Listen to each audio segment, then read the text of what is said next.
My name is John, a 40-year-old office worker. At the prime of my working years, I am extremely busy every day, but I quite like my job. I was thrilled to join a company I strongly desire to work for, and I hold a respectable position there. Currently, I am a manager, and although it's hectic, I find great joy in developing our team.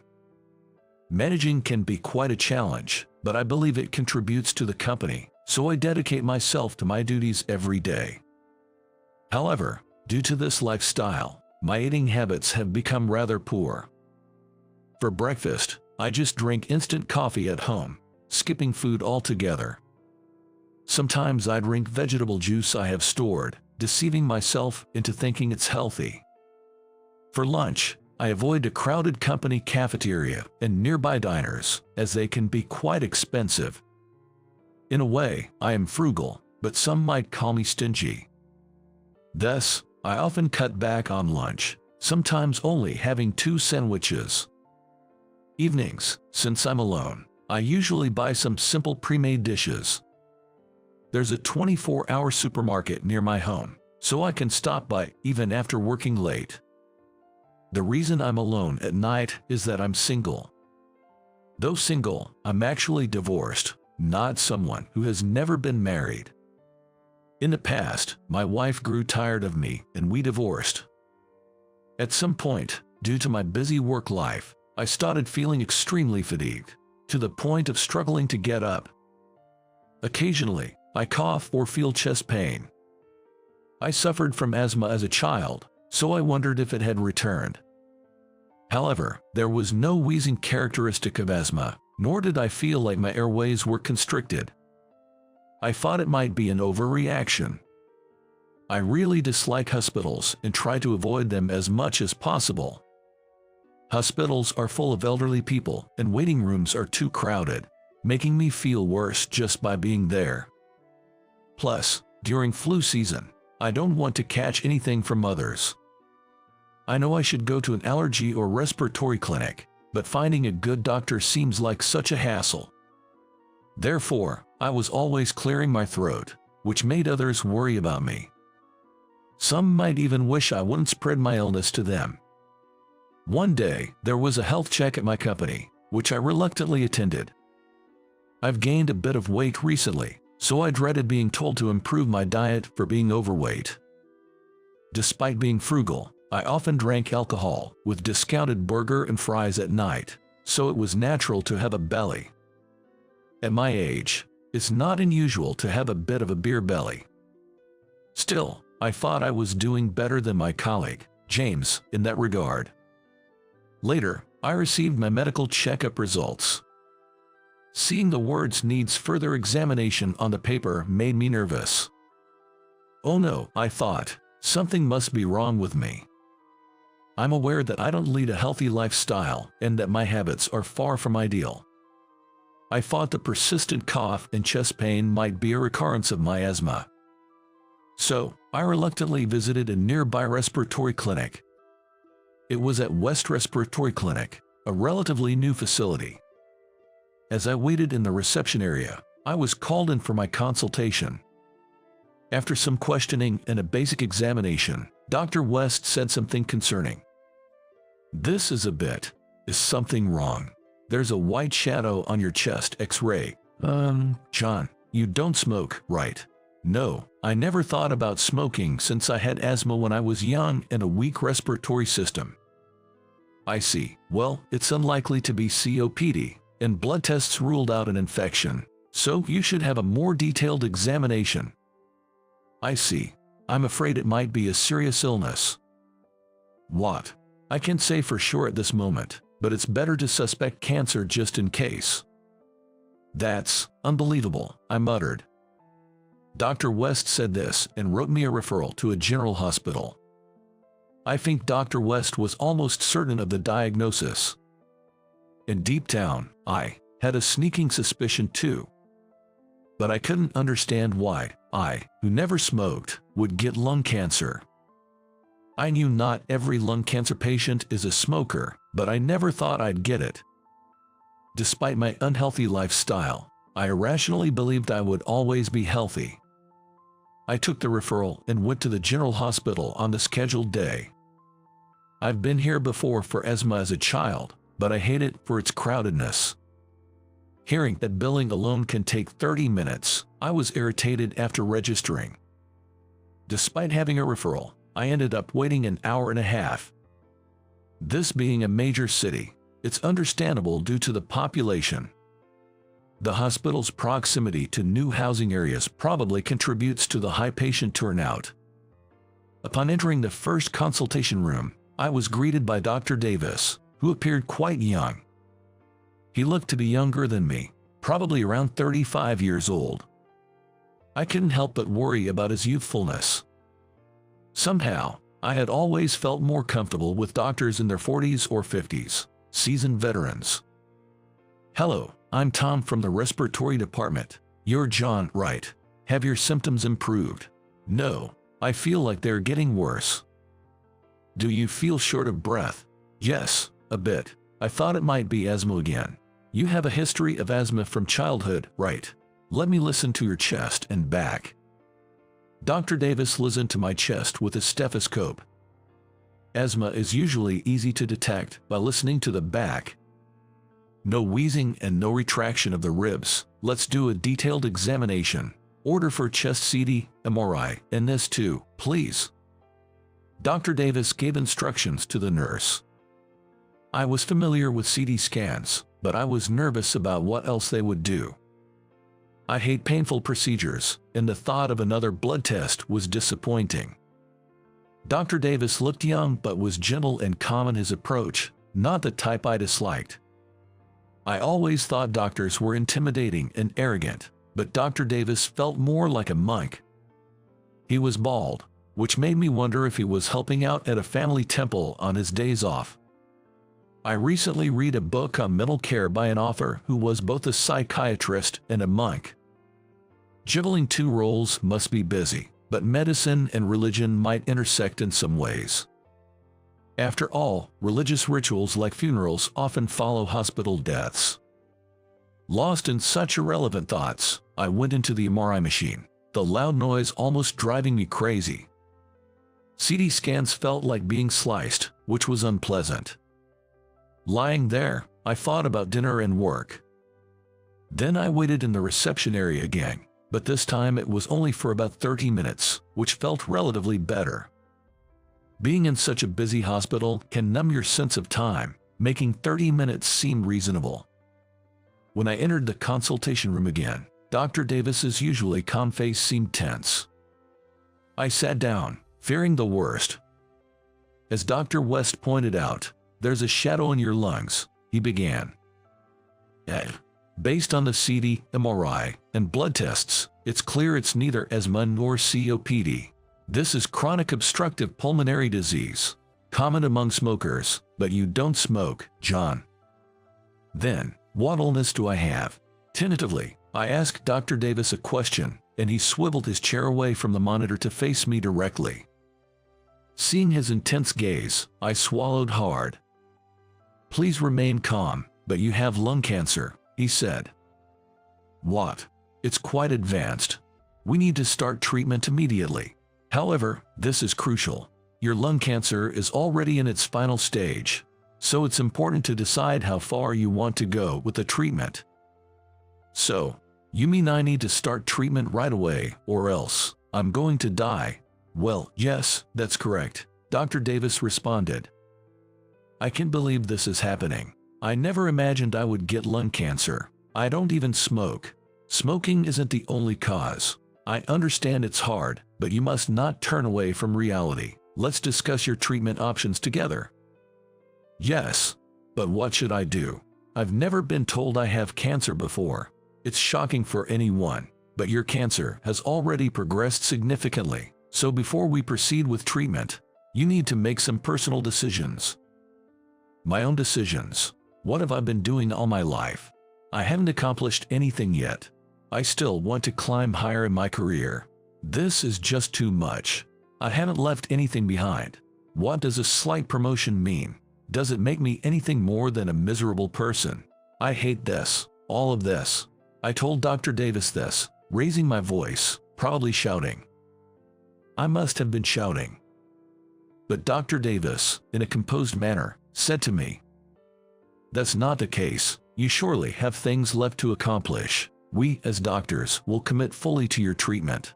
So, let's tackle this together." Yes, even with treatment, you might have only 6 months left, but it's still better than doing nothing. I'm sorry to be so blunt, but this is the reality.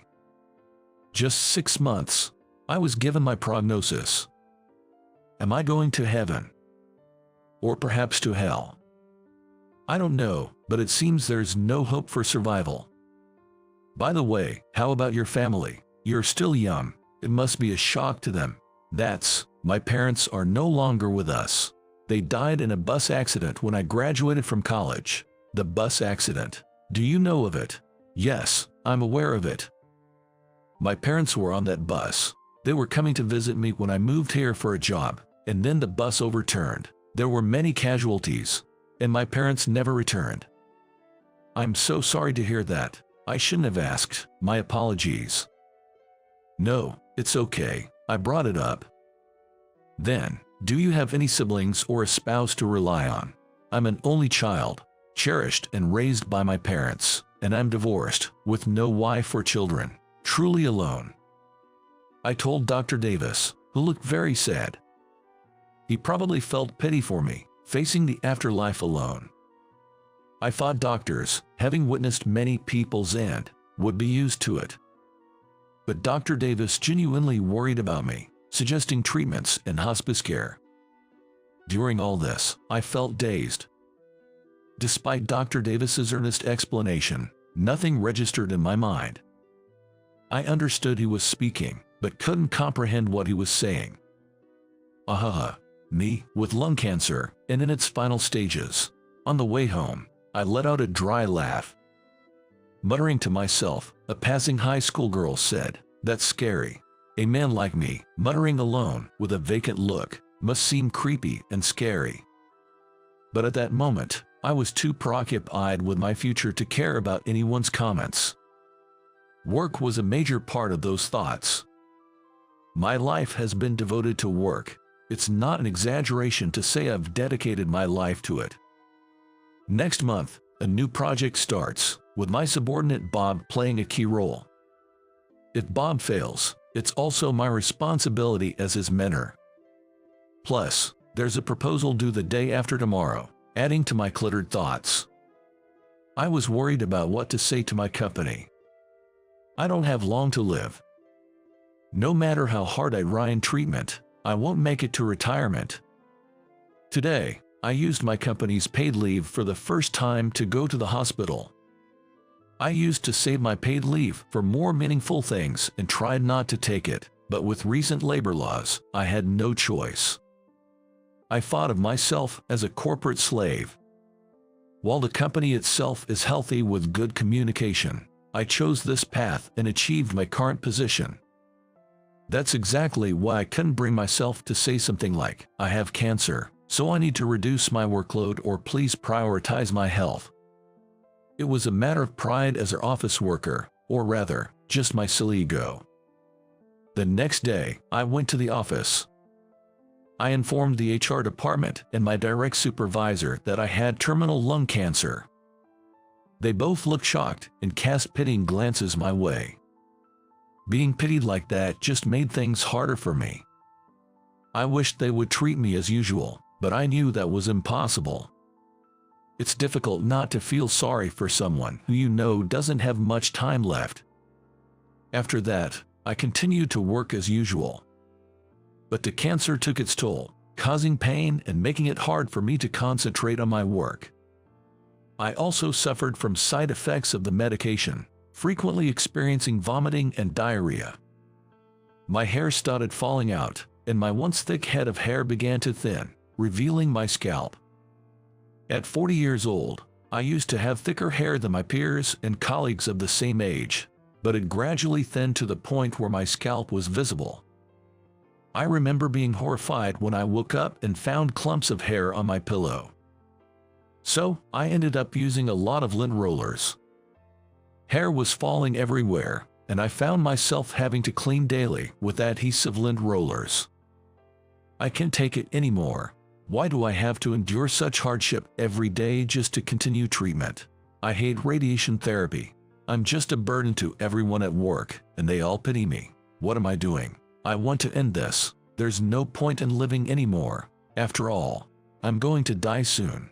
I had lost the will to live. But when I saw Dr. Davis at my next appointment, he gave me courage. Turns out, Dr. Davis's family home was indeed a church. Although I never believed in religion, listening to him made me appreciate Christian.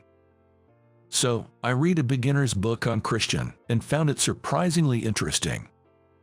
It was written by someone named Kenneth Davis, who turned out to be Dr. Davis's father. While I'm not a devout Christian, it gave me something to hold on to. It seems that when humans face their end, they seek salvation. For me, it was this introductory book on Christian, but for others, it might be God or Jesus. And maybe, when it's our time, we want to reconnect with those we've drifted apart from. Learning that the phrase treasure every encounter, for it will never recur, comes from Christian made me think, well, now that you mention it, it's the meetings that make the farewells. I have an ex-wife, and I started to wonder how she was doing. Our meeting was fate. At a mixer, I was sitting alone when Emily, my ex-wife, started talking to me. Back then, there were no cell phones, so our phone bills were astronomical, but we used to call each other every day to catch up. Nowadays, with apps like WhatsApp, you don't have to worry about call charges, and there are even budget plans for calls. We fell deeply in love and got married, but I got absorbed in my work and neglected our home, letting Emily to lose patience with me. Emily was a translator working from home. She was excellent in French but struggled with building relationships, having faced mild harassment at her previous workplace. At that time, I didn't listen to her properly. I was too busy asserting that I was the one earning more and facing hardships. Then, Emily quit her job to work from home as a freelancer, but I thought it was easy for her since she was at home. She would stay up late working, sometimes even pulling all-nighters. Yet, I arrogantly believed I was superior because I was climbing the corporate ladder. Looking back, I was a terrible person. I wanted to tell her that my life wouldn't be long now. I wanted to apologize for not cherishing her when we were married. So, I decided to call Emily. If she had changed her number, I wouldn't be able to reach her. After 6 years since our divorce, I wasn't sure, but the call went through. Hello, it's me, John. Yeah, I know. I can see your name. How are you doing? There's something I want to say. What is it? I've got cancer. My time left is short. I was given 6 months to live at the general hospital, and it's been 2 months since then. So I guess I have about 4 months left. No. Emily's voice sounded a bit strained. Even though we were divorced, we had once been husband and wife. Realizing she was shocked made me feel both a bit happy and sad. Emily, I want to apologize to you. When we were married, I never really listened to you. I thought I was the only one having a hard time, but you had it tough too, working and doing household chores. Yeah. So, I want to meet you one last time. I want to apologize to you in person. Okay, then, let's meet at a cafe on Saturday. Sure, but which cafe? The Ensemble. Ah, I know it. I can get there. See you then. And so, on the following Saturday, I decided to go to Ensemble, the designated cafe. I'm frugal, so I don't go to cafes for my own enjoyment, but I do go there to adjust time before meeting clients. Our company is quite generous with the sales team, covering such expenses. The cafe has a calm atmosphere with a retro interior, and it even has a kids menu, so sometimes there are mom gatherings. The cafe had a retro and serene interior. As I approached with nervous steps, I saw Emily through the window. When she noticed me, she came to the entrance to greet me. Thanks for coming. No, I was the one who wanted to meet. Sorry for springing this on you suddenly. It must be confusing. An ex-husband with cancer. I have terminal lung cancer, and because of the medication, my hair has fallen out. I'm wearing a wig now. I see. Haha, I guess I didn't want to look bad in front of you, my ex-wife. I dressed up. How do I look? Does it suit me? Yeah, John, you look young, and that shirt suits you. You too, Emily. You still look so young. You could pass for early 30s. Stop. I don't need flattery. There's someone I want you to meet. I thought it might be Emily's new husband. But if it was her new husband, why bring me here? It didn't make sense. And there was no man in the cafe who looked like he could be her new husband. Here she comes.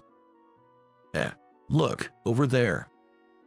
Emily pointed, and I saw her mother and a little girl. Emily's mother, my former mother-in-law, seemed a bit smaller than before. But who was this girl? I thought she might be a relative's child, but then Emily said something unbelievable. I'm sorry I kept it a secret from you, but that girl is ours. Wait, when we split up, I was in the early stages of pregnancy and didn't even show yet. After the divorce, I felt unwell, went to the hospital, and they told me I was pregnant. So, I've been living all this time not knowing I had a daughter, not paying child support, just living carefree. John, I don't want you to feel guilty. I never liked kids and didn't want to have any, but after she was born, I realized how precious she is. I'm sorry, you always wanted kids and I wasn't ready, but now, she's my precious daughter. I never intended to ask you for child support. Emily indeed never liked small children. She had even said she wanted to live as a childless, working couple. I'm an only child, and my parents passed away after I graduated, so I always longed for a warm family. I dreamed of having a child, doing barbecues, and camping together. When I was a kid, my outdoorsy father always got excited about preparations as summer approached. On holidays, we'd all go out for outdoor adventures. Influenced by my father, I wanted to enjoy the outdoors with my child. But Emily was adamant about not wanting kids and refused to try for a baby. We weren't completely abstinent as a couple, so I guess that's when it happened. Emily knew she disliked children and doubted her ability to raise one, so she deliberately didn't ask for child support. She probably thought I would accuse her of being after money despite her dislike of children. Her name is Linda. She was just at a friend's house until now. My mother brought her here. I see, Linda. That's a nice name. She seems to be popular and cheerful at kindergarten. Of course, Linda doesn't know she has a father. I told her he's in heaven. I'm sorry for lying. No, it's okay. I haven't done anything for Linda until now, anyway. My daughter, Linda, is a girl with a bright smile. She ran to Emily, calling her Mom. Then she glanced at me. Mom, who is this man? Linda asked. This person is. Emily seemed hesitant to say anything. She couldn't tell her I was still around and not in heaven. Seeing Emily in trouble, I quickly answered. Nice to meet you, Linda, right? I'm a relative, Uncle John. Really? A relative? Huh? Have we met before, or do you live far away? Yeah, I live in a faraway city. I've been too busy with work to meet you until now, but I'm happy to meet you, Linda. Yay, I am happy to meet you too. You seem kind. I'm nice to everyone at kindergarten. I can read now, so I read picture books to them. Is that so? You can read already. That's great. Did Mom teach you? Yes, we have alphabet cards in the bathroom. I love baths. I learned it by playing quizzes with Mom in the bath. I see. You'll be fine in school then. When I go to school, I'll study hard. I saw a doctor drama recently. It was a bit difficult, but it was about doctors treating a disease called cancer. I'm going to study a lot and become a doctor after I graduate from school. Then I can cure people with cancer. That's amazing. Linda seems precocious, already watching dramas. Girls often mature early, playing with makeup and watching dramas with their parents from a young age. I remembered there was a medical drama recently. I think it was called Go For It, Doctor. Inspired by the doctor in the show, Linda wants to become a doctor in the future. I've seen bits of that drama. The protagonist, a doctor, performs complex surgeries. That's probably why Linda aspires to be like her. Having lung cancer myself, I was startled when Linda talked about it.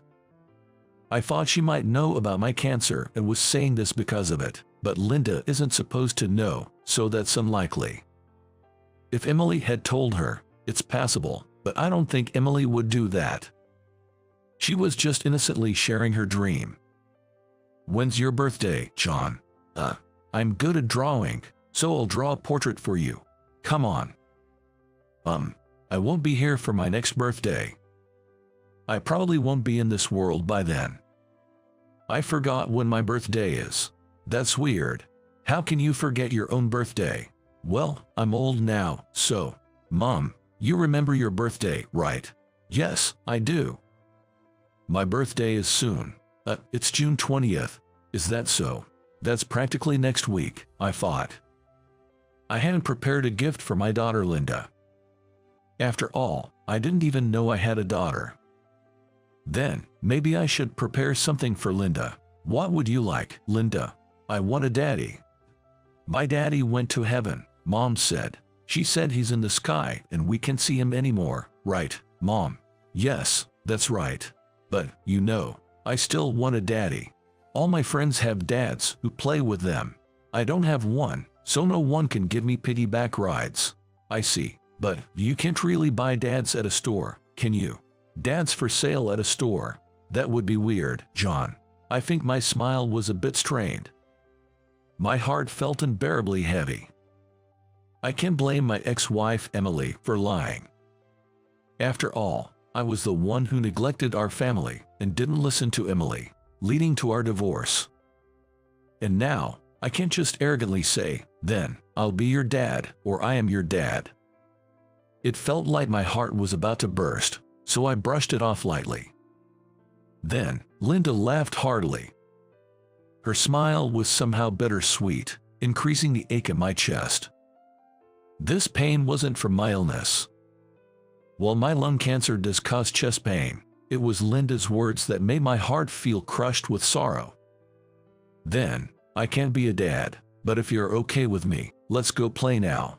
Really? Is Mom coming too? Yes, I'll come along, Emily said. Jay, let's go to the park. First, let's eat something. You haven't eaten yet, right? I'm hungry. I'll pay, so you can have a kid's meal. Really? Yay. I want the one with the flag. You can have a juice too. Linda then enjoyed a kid's meal at the cafe. Emily's mother, my former mother-in-law, left soon after, probably knowing about my limited time left. She looked at me with warm eyes. Despite having ruined her daughter, she showed me compassion. I felt sorry for not being a better person when I had the chance. Then, we all went to the park. Watching Emily and Linda play on the slide, my heart warmed. Maybe, just maybe, I could have a family again. And it might be selfish, but it could be a chance to feel like a father once more. But that's just my self-indulgent fantasy. I wanted to reveal that I was her father, but I restrained myself. On Linda's birthday, I met her again and gave her a drawing set. She was really happy about it. Since she wants to be a doctor in the future, I also gave her a children's book titled The Wonders of the Human Body. I hope it will be useful to her someday. John, this is for you. What's this? A letter for you to read at home. Thank you, I'll read it later. When I got home and opened the envelope, this is what was written inside. Dad, thank you. Stay healthy forever. Did I manage to do something for Linda? Even though that birthday present might be my last, I'll watch over Linda and Emily from heaven. Although I might end up in hell for being who I am, I still wish I could gently watch over them from the sky if possible.